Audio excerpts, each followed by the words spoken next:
And one more thing. So earlier I told you about the watch window. So you can bring it from debug, Windows, watch, watch 1. Now watch window is useful, but sometimes it may get a bit tedious to type the name of variables you would like to inspect. So I'm going to show you two more windows that are useful in debugging. Autos and locals. You can find both of them under debug, Windows, autos, and locals. So let me bring it up here.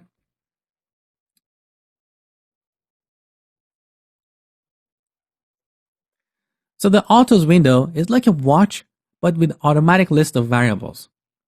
Visual Studio, based on where you are in the code, detects the variables that you could be interested in.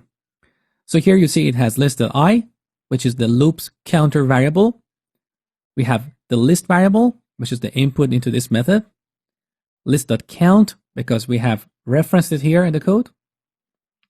List of I, because we're using it here. And min, again, we have referenced that here. So this saves you time. The locals window is similar to the autos window. So the difference is it does not list all kind of variations that you see in the autos window. For example, here we have only list, I, and min. Whereas in autos, we also had list.count and list of I. So the locals window shows the variables in the local scope. So depending on your preferences, you might use locals, autos, or the watch window. I hope you enjoyed this lecture and thank you for watching.